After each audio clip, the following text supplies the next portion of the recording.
Hi, it's me again with CorelDraw Tips and Tricks. Just the other day I made a video on how to create this, and I'm going to put a link to that video. But the gentleman I'm helping asked if he wants an S that looks more like this, and he just can't find it in the tablet. I told him, I said, you're not going to be able to do the whole alphabet like this, but you can do an S like this. This is all he needs. So take an ellipse, doesn't matter what size, put a P, Control D and make a duplicate, bring that one in.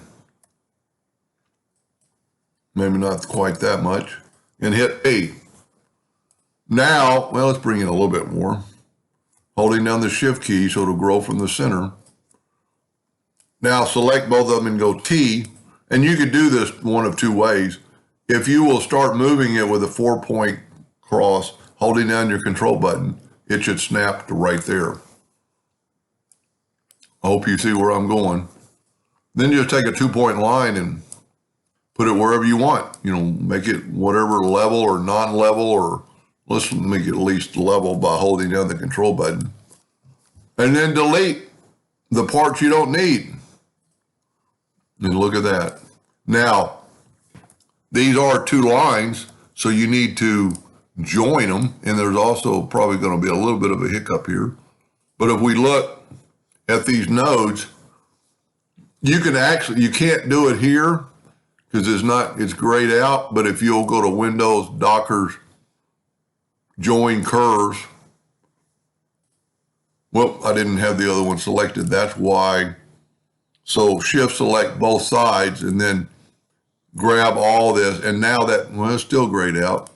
Now it's all one. I'm going to delete that other node. Probably don't need those other nodes.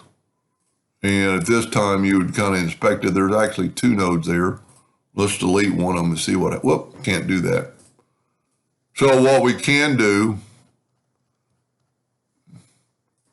is take this whole line, go up to Object, and combine it. Okay. Now we're going to get and you can do, I think in the first video I did 3, we're going to do 4. Go to Effects and Contour. I'm going to contour 2 times at 0.04, and what that did, it gave us 4. And see right here, the contour tool is going to exaggerate your mistake. So we've got that mistake right there, but what we can do is take the smoothing tool, and quite possibly, we didn't change the surface. I'm going to have to figure something out here. Let's delete that. There we go. There was actually, evidently an extra line there. Now let's go to the contour tool. Well, we got a weird line now. I just did this. So we've got another break in the line. Well, you can see that right there with that arrow. So let's select all those and go back to Windows, Dockers, and Join Curves. And these are really too far apart. Oh, that's what it is. I got another line on top of there. I must have somehow made a duplicate. So now we can grab that other line, break curve apart. I'm not doing a very good job on this video. Let's see now if it'll contour. I get a bad habit of closing. There we go. Now, take a 2-point line, and hopefully you'll never have to do this. I'm just doing this for one person. And make it level or not level. I'm going to leave it a little bit non-level. And then find out what size this is.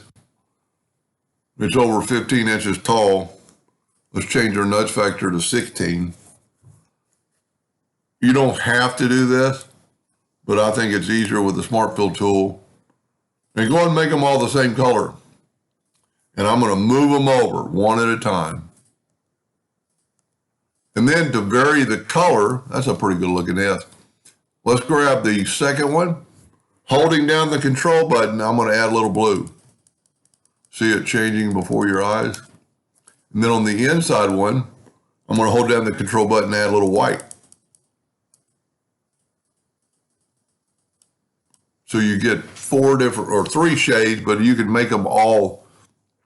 I don't like the way well, personal opinion. Probably if I was going to do them all, I'd do them both the same. Anyway, I hope that helped them a little bit. Thank you for watching.